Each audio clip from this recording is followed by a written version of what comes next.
And now we're joined by Oleksii Pshemyskyi, a Ukrainian journalist who's in the western city of Lviv.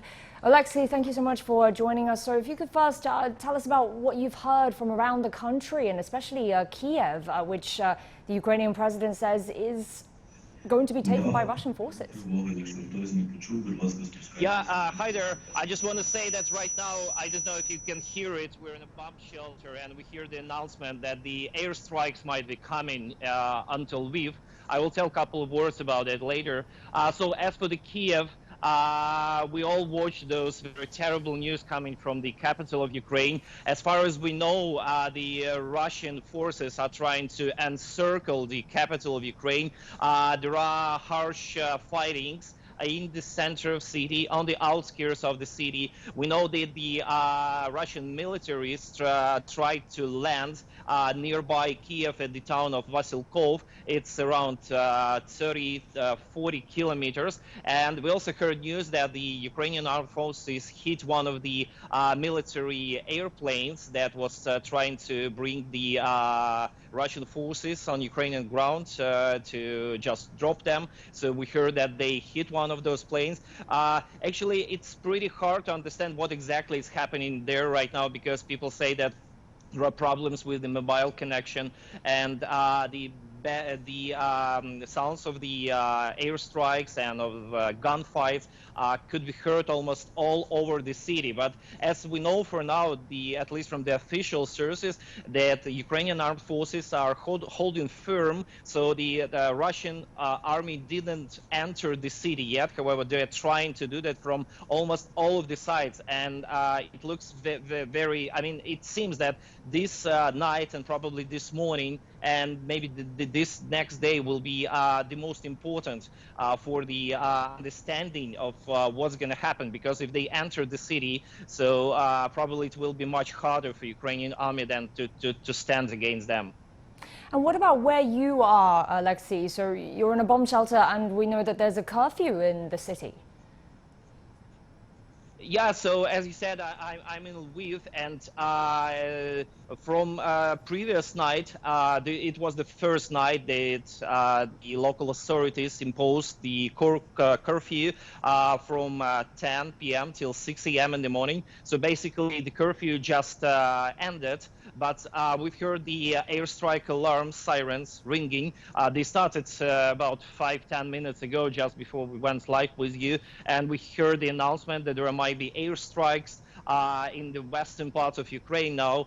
We know that there is airstrike alarm working also in Rivne city. It's a bit closer to Kyiv, also in Uman city. So yesterday we heard those sirens working maybe 5 or 6 times. And as far as we know, it was just the testing, so to see how the local authorities are prepared to cope with the possible real airstrikes. But from what we heard now, there might be real airstrikes from Russian forces coming. However, we haven't heard any bombing, any bomb shells yet, so we expect this time it also to be the testing. But as for us, as you said, we're in the bomb shelter because at our hotel, we just, since we heard the siren, all the people went here, and there are hundreds of people, just lots of children, lots of young people who are hiding in the bomb shelter just behind me.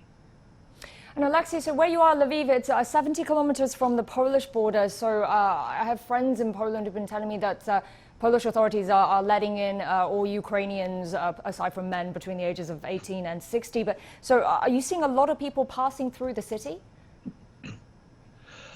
Yeah, I mean, the Lviv city in the western parts of Ukraine remains probably one of the few safe havens in Ukraine right now, because there hasn't been any fightings here. There was just a bombing 2 days ago or nearby the airport and some of the military bases, but it remains one of the few safe and peaceful places in all the country, and that is why there are thousands of people coming here from Kyiv, from Kharkiv, from eastern and even southern parts of Ukraine. As far as we know that the traffic from Kyiv to Lviv, which usually takes you around 5 to 6 hours, now could take around 15 or even more hours, because there are just lines and lines of cars of people who are trying to flee from the war.